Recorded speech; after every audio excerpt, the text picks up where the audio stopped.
Welcome back to Changed. I'm Megan Galloway and I'm your host, and I am so grateful to be here today. We are going to be diving into all things change. So if you're going through a big change in your life or even just the small changes that make up every day, this is the podcast for you. And today I am here with Robert Buckley.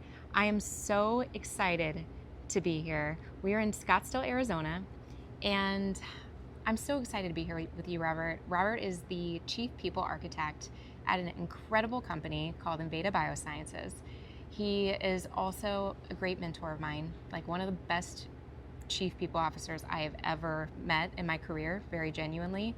And he's got a lot going on outside of work too. He's a dad, he is a husband to a wonderful woman, Denise, who I'm set to meet with in a couple weeks for the first time. I'm very excited to meet her. And he's also a soccer/football coach, depending on where in the world you are listening from. And I've learned so much from him in that realm of things too, because I am also my kid's soccer coach, and he's taught me so much about that as well. So, Robert, thank you for being here with me today. Well, thank you so much for asking me. We have a lovely opportunity to have a great conversation today in a wonderful environment, and I actually think the topics are going to be very interesting. So I'm excited to be here. Thank you for inviting me. Just give us a little bit of your background and how you've gotten to where you're at right now. I love the startup world. I've been in the startup world now about 12 years, maybe a little bit more. I got my start with General Electric, and it is a great place to learn and train in all kinds of areas, whether it's supply chain, finance, manufacturing, HR, all kinds of places. And so I did that for a bunch of years, moved around the country, did a whole bunch of different jobs, and we ended up in Salt Lake City in one of those jobs, Denise and I. And when at that time we had 2 little kids, now we have 3. We had a caboose years later, so we could chat about that if you want. And we just didn't want to keep moving with GE. GE is really great, as I said, and if you want to keep moving, it's great. But that is one of the things you do a lot at General Electric. And we didn't want to put our kids through 2 or 3 elementary schools, a couple of high schools. So we really like Salt Lake, and so we said, we'll just give it a go. And so we've been there for more than 20 years now, and we raised our kids there, and I've taken different kinds of jobs and been in about, 10 to 12 different industries. I think that's actually one of the really great things about HR is if you like change, you can do a lot of different things. And my number one strength on Strength Finders is change and learning.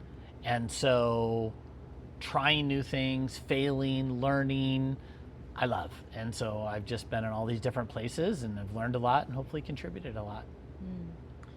Well, I'm so grateful for your experience because, like I said, I've had the honor of working with you now for a few years, and I personally have learned so much from you. And so I'm really excited to hear what your moment is. You're okay. So I'm so excited to hear what your moment is. So the big question I ask to every guest on the podcast is, what is the one moment that's changed you most as a person? I was really glad you sent me that question ahead of time, so I had a chance to think about it. And my answer is first a principle, and then I'm going to connect it both personally and in business. And I think the one moment is forgiveness. And we all carry scars in life, Megan. And some of those scars are deeper. Some of them are things that should have never happened to you. Some of those things happen because you made bad choices in life. But no matter what, and no matter how deep, we all carry scars. And one of the keys, I think, in life is how do you learn to forgive? And forgiveness starts with, it's good for us. It's good for each person. And we'll talk in a minute about what it means with the other person. But forgiveness allows you to move forward without living in bitterness and being consumed by the sadness or the rage or whatever other emotion that exists. Forgiveness allows you to move forward. Sometimes where we get confused with forgiveness is that we think and somehow it means there's no justice. Right, or that you're not getting closure or something. Right. Yeah. Forgiveness isn't saying that what that other person did, is okay. That is not what forgiveness is. There can be both justice and forgiveness. And I've had some things happen when I was a child that should have never happened to children. And I had to learn how to forgive so that I could move forward as an adult. And it was one of the things that was an early lesson in marriage, that I needed to deal with those issues in order to then become, a great husband and be who Denise needed me to be. And ditto as a father. If I didn't deal with those issues, I would not have been as effective as a father. So that'd be the first thing I would say to people is, no matter whether we're talking business or personal, is how do you think about forgiveness, and how do you realize that you are not saying that you have to become best friends with that person. You're not saying that there's no justice. You are saying that it's going to help you move forward. Yeah. I'm happy to do a follow-up, or I'll connect it to business. What would you like? Let me ask you a question. What do you think about your life brought you to a place that made you realize that that was something that was like critical to you becoming the kind of dad and husband or person, even for yourself, that you wanted to be? Like, what gave you that aha?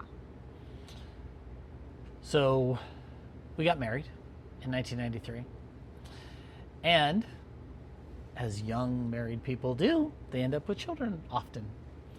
And so Denise was probably 6 or 7 months pregnant with our son, Gary. He's our oldest. And I just went into a complete emotional and mental meltdown. I really stopped functioning. And I was fortunate to have a great boss at GE who gave me the space and time to get healthy. And I contemplated suicide. I needed professional help, and I didn't show up for work sometimes, and my entire system just started shutting down, and I lost like 15 pounds. I couldn't eat, literally, I ate 2 crackers a day. That was a good day. And so there's Denise getting ready for her first baby, and I'm not helping, and I'm not doing well. And so we go through all that, and Gary shows up, and it was kind of a difficult delivery. I had to have a C-section, and everybody ended up being fine. And I'm barely functioning while she's in labor. And because of the things I lived through as a child, I think the idea of becoming a father, which was going to be like super exciting, and I really was, there was just all this stuff in me that was like, oh my gosh, what does that mean for you now being a dad? Yeah. And so I sought professional help, and I went through about a year's worth of counseling. At first I went to a medical doctor. This is actually kind of funny. And he's like, you don't have a medical problem. You have an emotional mental health problem. I'm like, no, I do not. I'm really okay that way. He goes, no, you're not. It's kind of funny. He was right. And so I got a bunch of professional help over the course of about a year, and was able to kind of work through all that, and then was able to be back and working well, and a good husband and a good father. And but that crisis in life, and it didn't make for the best first delivery with, your first kid, and you're all excited, and our memory of it is like, I'm glad we survived. And here we are 32 years later, and we worked through it, but it was really hard. First of all, thank you for sharing. I also think like one of the things that you're bringing up though is, well, I have a lot of things in my mind actually, but like one of the things that I really appreciate about you sharing this is I think that there are a lot of us in life that there's like this picture of what we think things are going to be like, and then real life gets in the way, and you have real challenges that don't always make every single milestone that everyone else paints as these perfect, beautiful things that happen feel so perfect for every single one of us. Yeah. And like that's part of the reason why I love Brene Brown's work around like shame and vulnerability, is that there are a lot of people that go through hard things in life, and I think we sit with a lot of that. Like even as you were telling that story, I was thinking about my own things that I'm like, I have my own moments that were really hard in my life that every single one of us has those things. We all carry scars. We all carry scars. And like one of the things that I think is so beautiful about how you're talking about this is that you had this moment where you realized you genuinely wanted something to be different for you, for your wife, for your newborn, and you went and did the work to make it be so. And I honestly, like, I've known you for a while, and I think one of the beautiful parts from my end, sitting, like, knowing you many years later after this, 20 plus years, right, is that in my mind, you always are one of the pictures of emotional intelligence and of self-care and of modeling this, like, beautiful example of what it means to, like, be a partner in marriage. Like, I love the way that I hear you talk about Denise. And I think one of the other things that it's just bringing up for me is how much other people go through that we have no idea they are carrying around with them, because we don't always share about these things when you first get to know somebody, or even if you've known them for many years. One of the things that I think is actually a little bit of a lost art in the HR world is employee relations. We all love to talk about strategy and all the cool AI stuff, and we've done a bunch of cool AI work at Inveda. If we want to talk about it, we can, and all that's good. Sometimes the way it gets talked about is like, that's the good part, and employee relations is And I don't see it that way. So one of the quotes I love that I try to live by for my business world is, leadership happens in moments of truth. And all that cool stuff that we talk about in HR is all valuable. How that employee feels in that moment of truth is going to be the reality. We may not like to hear that. We may not like to pretend, yeah, but what about all the strategy we do in HR? And what about all the cool data? And I love data and math, and I do all that. All that's good. I love all the data and math. But how we treat people in their moment of truth is how we are. And so one of the things we talk about at Inveda is people leaders are the fulcrum of every organization. It's just totally true. We could talk about all the science and research behind it. And one of the things we coach our people leaders is how do you deal with employees in those moments of truth? And so when the single mom comes to you and says, I've got this issue, and you're like, oh, but we have this deadline, sorry, you'll just have to, do whatever with your kids. Or when someone comes to you and says, oh my gosh, I just got a phone call and my dad has been diagnosed. What are we gonna do? When the dad walks in and says, oh my gosh, boss, my school just called and my son is not doing well today. What are we gonna do? Hey, would you mind taking care of that after 5? Because we got a bunch of work we gotta get done. And I think employee relations is one of those issues where you can create an amazing culture, get great work done, and have an amazing culture. And if we do well in the moments of truth, we will do both. And it really is possible. And just like you said at the intro, it totally is possible to win a lot of trophies, which I love winning trophies, and create an amazing environment for the players. And that's what we try to do at Inveda. That's what we try to do with our training, is how do you be that people leader who your employees say, wow, I know when I have a tough moment, they're gonna be there for me.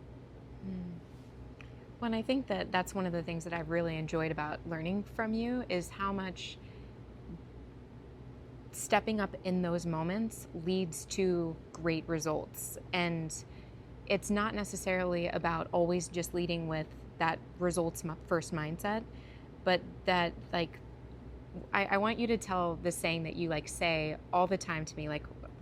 What's the saying that you always say to me all the time? People leaders do people things. People leaders do people things, and people create all value. That's my brand, yeah. Yeah, people create all value. Yeah. And I think that it's so true, because I think that there are so many organizations that it used to be that to be able to treat people as people, you had to get results first.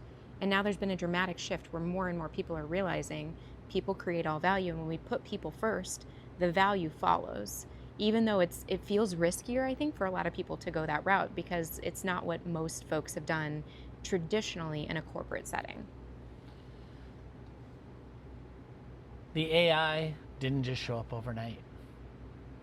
We didn't walk in one day and go, oh, we did no planning whatsoever, and all of a sudden these AI bots are working. You and I just saw Waymo. We're here in Scottsdale, so Yeah. Waymo's going. Did it just show up overnight? No. People design, they improve, they fail, they tear down, they rebuild, they reimagine, they do all of these things. And I don't even like the trade-off of, well, should we do business results or people? Right. I just think that's a false dichotomy. It's a little bit like trophies and an amazing environment for the players. If we have people create all value and you create an amazing environment for those people, which is largely dependent on people leaders, then they will do more than you could possibly imagine. They will create more value, they will do more work, they will invent more ideas, they will improve things, and you're like, wow, I didn't even think about that. And if only you are Machiavellian, which we do not subscribe to, you should do it. But if you were Machiavellian, people would see it and it wouldn't work. So you can't be. But just treat people amazing, have a great business. That's one of the things at Inveda that we talk about all the time. Like our long-term, big, huge idea is we want to be a generational company that's a household name that's $1 trillion in value. Like, that seems insane. Yeah.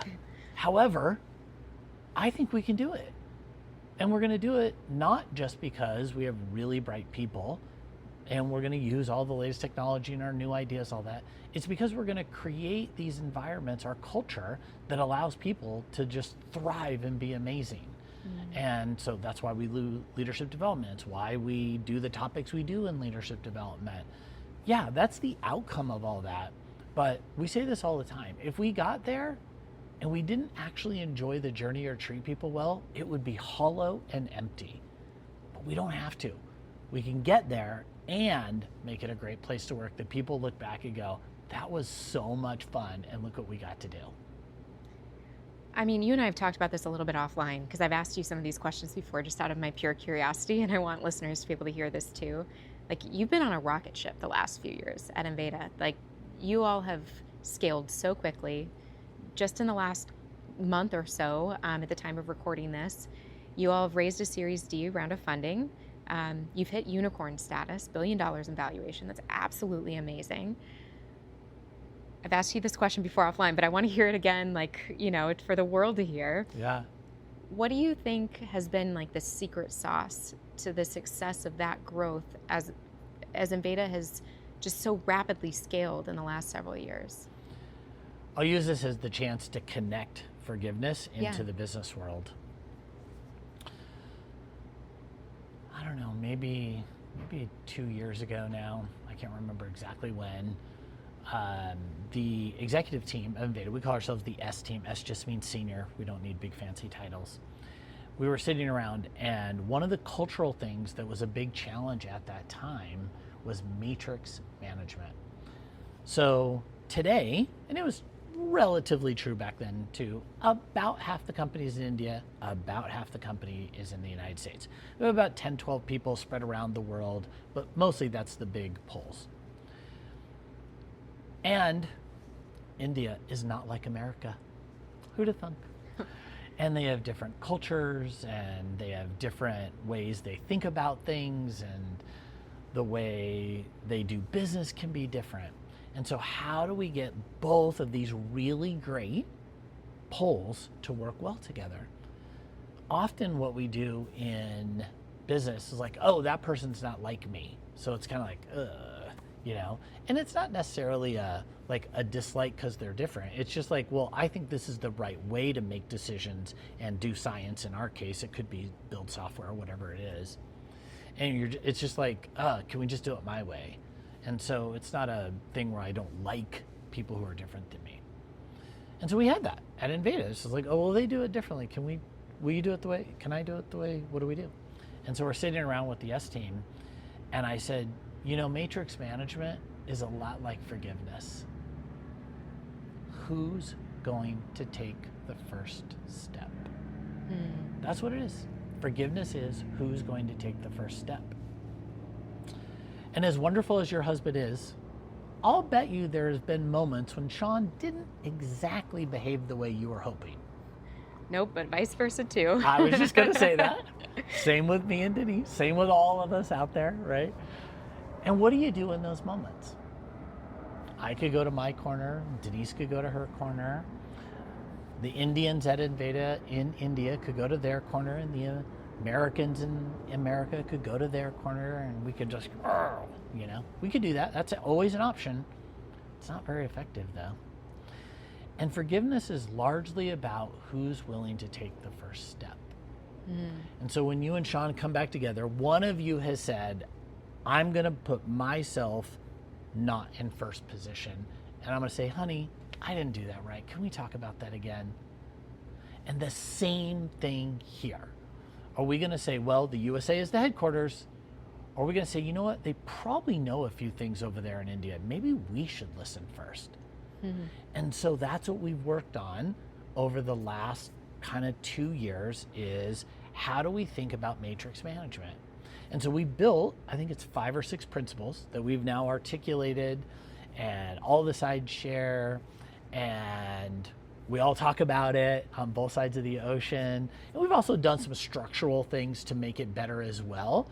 But using this idea of forgiveness and who's going to take the first step leads to this and it leads to that.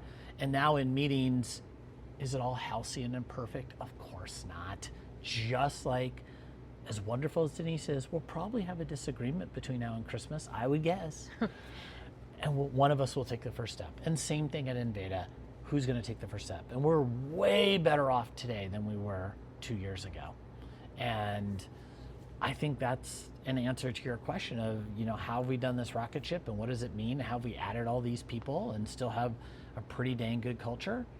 This is one of the answers. As we said, it's not going to be all about me. I'm going to listen to you first, and then we're going to figure out what to do. And that's one of the things too that, like, having worked with your team, that I so respect about the ways that you all talk to each other, because it's not like, to your point, like, there are going to be disagreements, there will be conflict, and the goal isn't to get rid of that conflict.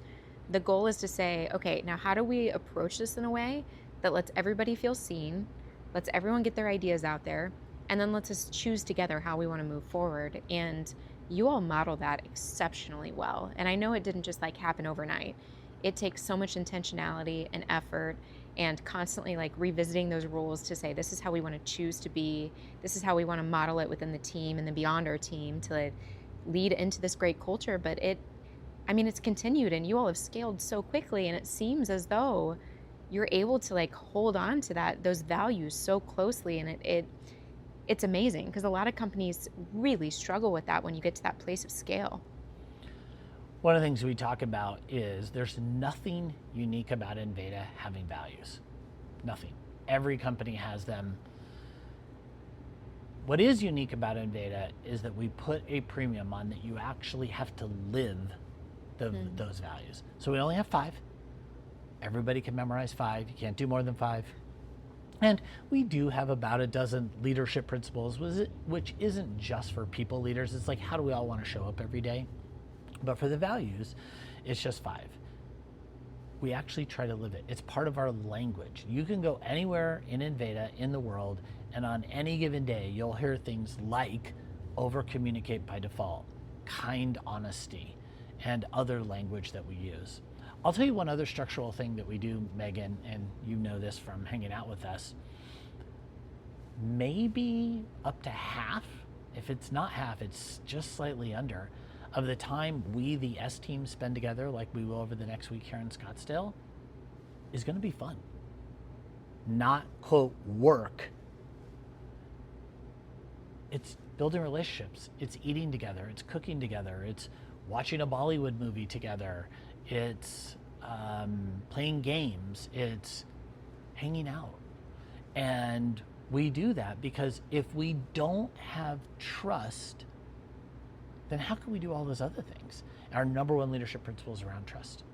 And your job as a leader is to build trust in your team. That's your number one job. And the very first class we do in our leadership development curriculum is about trust. And what we say is if you don't have trust, you have nothing. And it's true at home, it's true with our kiddos, it's true with everything else in life. And it informs on how we do some things in the HR world and how we do things at Inveda, like no negotiation needed offers. And so if we spend half our time as an S team building trust, this is like also different. We actually like each other. Like, we actually really like each other. And then we have trust and we spend time together. Then when it comes to conflict and those decisions, we actually want conflict. But what we want is constructive conflict, not destructive, not my way over your way, not I have the most power, not like, hey, it's my political turn, but I want conflict because I want to know what you think. And it's different than what I think. And how do we then use that and come to a great decision? Yeah, and I think that's one of the things that trust has built for you all, is the ability to actually put yourself out there, say openly, I disagree with this and I want to talk through it. Because I think, I'm from Kansas City, and we have this thing in the Midwest called Midwest Nice. Yeah. Where, there's that false harmony where on the surface, you genuinely like each other, and so you don't want to rock the boat, but then underneath you're hiding resentment because there's things that you care about that feel off, or that feel like, you want to talk about with somebody, but you don't have that trust built enough with them to be able to say, here's what I'm grappling with, or here's what I'm feeling frustrated with. And then I see that fracturing a lot of executive teams because it's all this stuff just like hides underneath the surface, and we don't talk about it for whatever reason in corporate America, and then it kind of comes out and explodes at a certain point. And so I think finding ways to like get those things out into the open in safe ways, the way that you all are doing, is such a beautiful model for other people inside of their leadership teams, or even any team inside of an organization. So we have two kind of meta themes going so far in our podcast. One of those is scars, and the other is trust. How do trust and scars go together? Because you wouldn't think they would. Yeah. I carry these scars, whether it's from business life or personal life or whatever, and sometimes those juxtapose, and sometimes they juxtapose in ways that we don't even see for ourselves.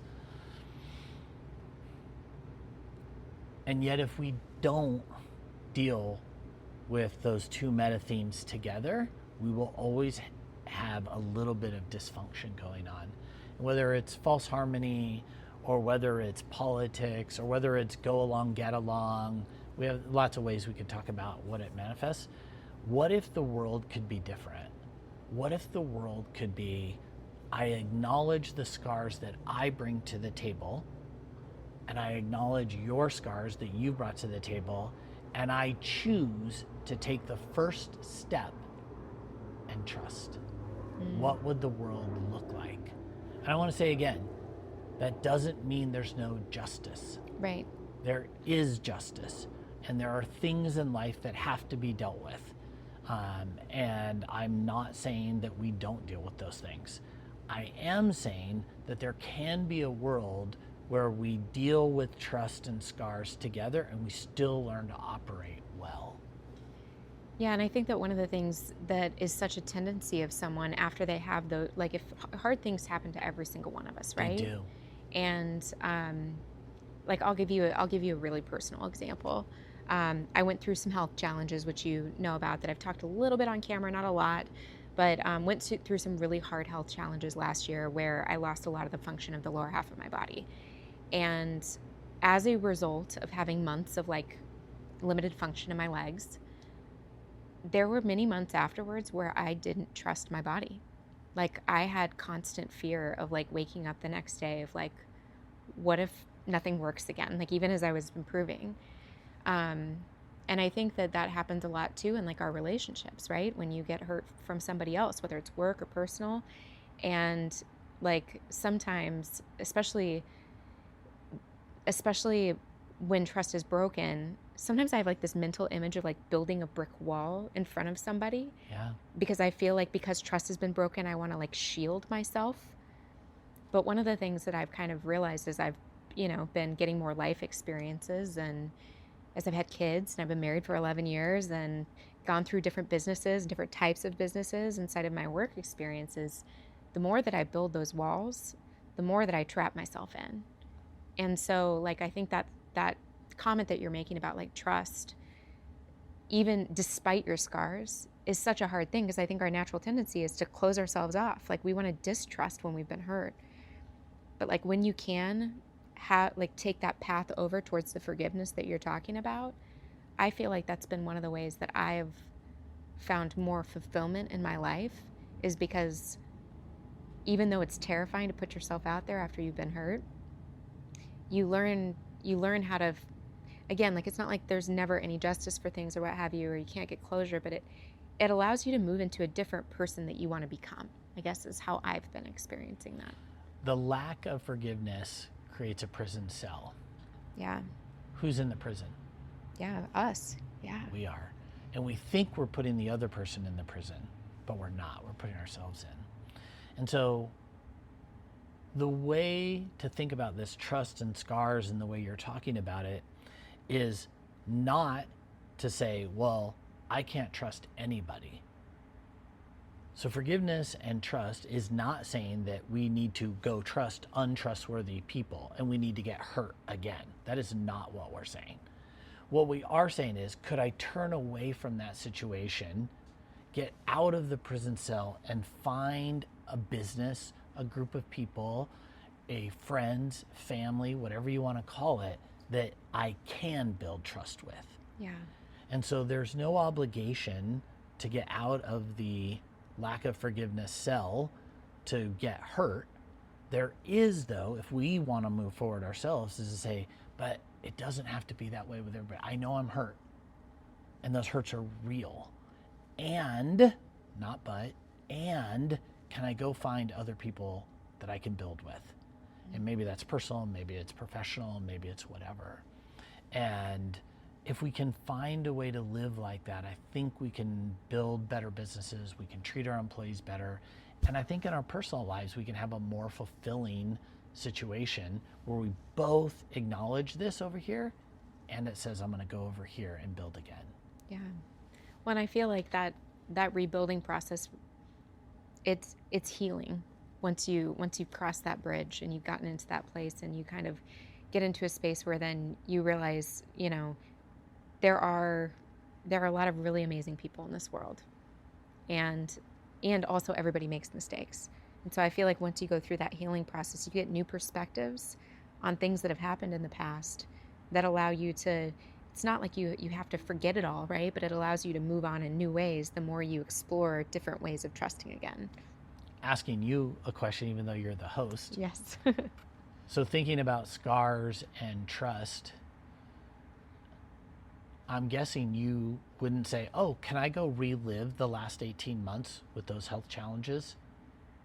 I'm guessing your answer is no. And I'm also saying, and what have you learned from it, and what have made you a better wife, mom, person, entrepreneur with your business?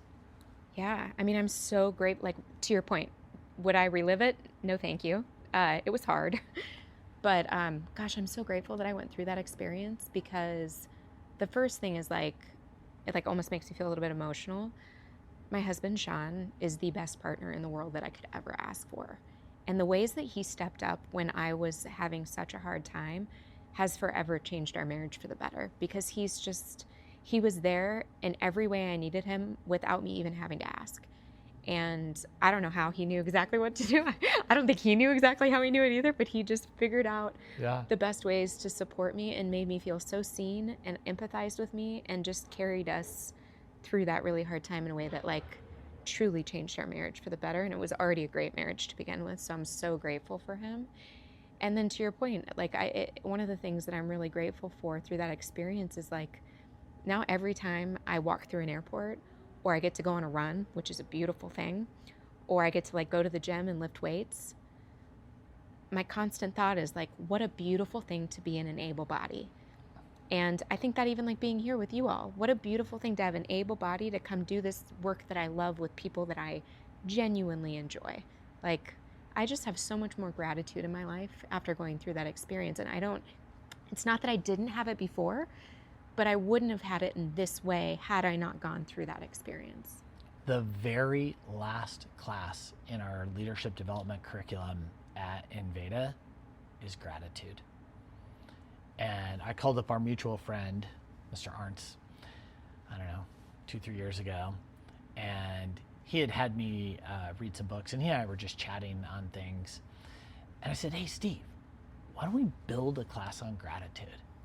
And I would love to make that our last class. And then, of course, you put it on the Campfire platform and use it for lots of other people too. And it's gone better than I could have imagined, Megan. I mean, we have had people share very personal things during that class. And we've had people not know what to say.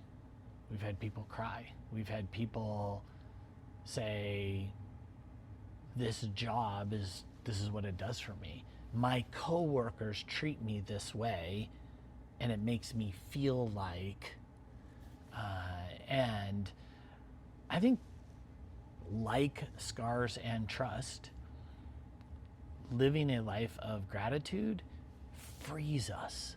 And I don't have to be worried constantly about, well, how do I measure up and how do I compare? And why does she get that in that organization and I didn't get that? And why does he on that side of the ocean and me on this side of the ocean? It frees us up not to live that way, because I can be thankful for what I do have instead of worrying about all the things I don't have. And now that helps me get over my scars. It helps me build trust. It helps me see all the good. And when I have to work for 3 or 4 weeks straight till whatever hour at night because we're rushing to meet this deadline at Inveda, I can be thankful about it instead of being, one, never good enough or resentful.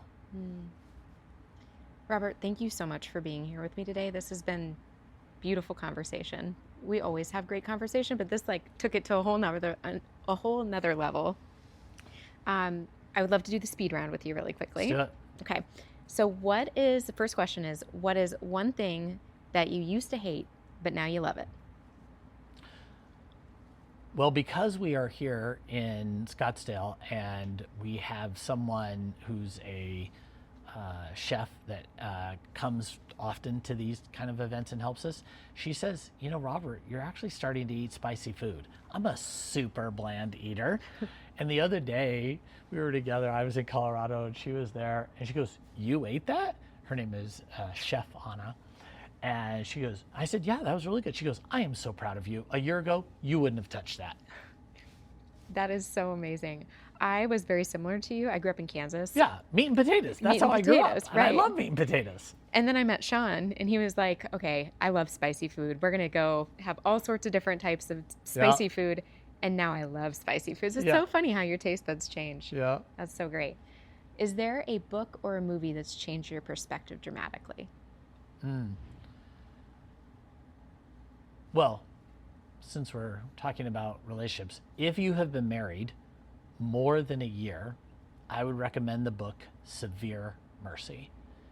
It is difficult to read. I want everybody to hear it is a difficult read. It is a fantastic read. But do not read it if you're with under 1 year getting married. So that's a fantastic book. A family favorite of the Buckleys, all of the kids, our caboose is not ready yet, she just started high school, is Peace Like a River. So that's another fantastic book. And then at Inveda, we actually have a bunch of books called the Inveda Canon. And it's about 6 books, I think, or so. And we often tell new hires, we talk about this on town halls, talk about new hires. If you want to know why we do something at Inveda, almost always it's an idea from one of those books. We may implement it a little bit differently than what's written about in the book, but that idea is there. And so we have about 6 of those books we use. Okay, so we've never talked about this before. We did not prep for this podcast we did not at all. Prep. Did you know that A Severe Mercy was the very first book when Sean and I were friends before we started dating? He lent me that book. I did not know this. That was the very first book that he ever lent me, and he said, I really want you to read this. Before, and you weren't even engaged. We weren't even dating. We were just friends. Wow. And he said, someday I want to find someone that I could be in a relationship with that displays this type of love and care. And I read this book and I thought, wow, I think I really like this guy. Yeah, I could see that. Dude, he's brave. I mean, I already think super highly of him now. He's went up a level. He gave the friend. If Sean was sitting here, I wonder if in his mind she was more than a friend, but we'll go with a friend, and said, let's see what happens when we read this. Wow, that's really great, Megan. That's a great book. And it just makes me want Sean to do that, awesome. Just makes me want to text him now. I You want got to give it. him a big When we're hug. done, yeah, give him a text. Oh my gosh. Okay, last question for you. If you could change, it's just a little question. Just a little tiny Okay, one. yeah. I ask very little questions. If you could change one thing about our world right now, what would you change? You had a magic wand, you could change anything, what would it be?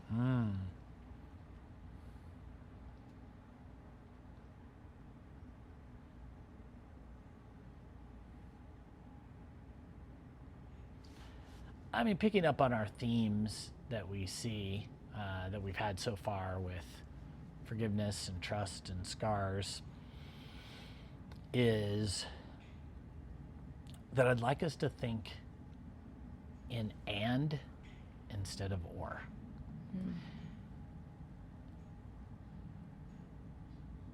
And I think a lot of the world, we live that way. We say, unfortunately, this is not true just in America. It's true all over the world. We live in this cycle of how do we incite you?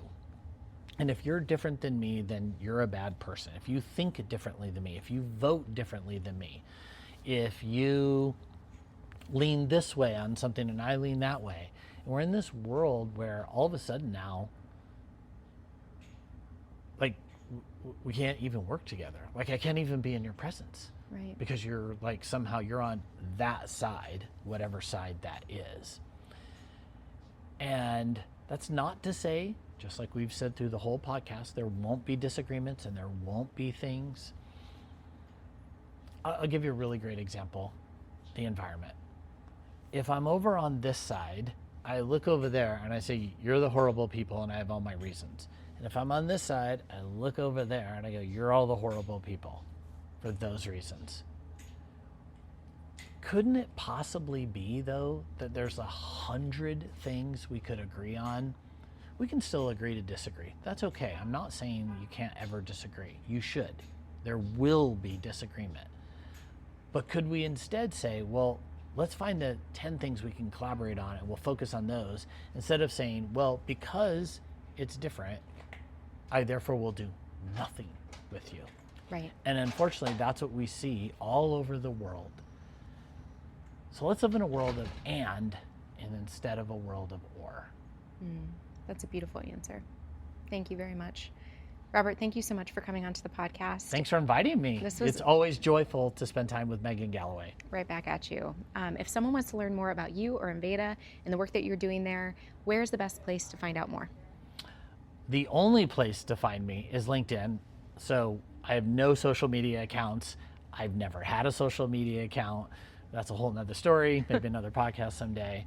And so go to LinkedIn, you can find me there. And then for Enveda, go to enveda.com and you'll see all the great stuff we're doing. That's perfect. We'll link it in the show comments. Robert, thank you so much again for being here. Thank you. And thank you all for listening to this episode of Changed. We really appreciate you showing up.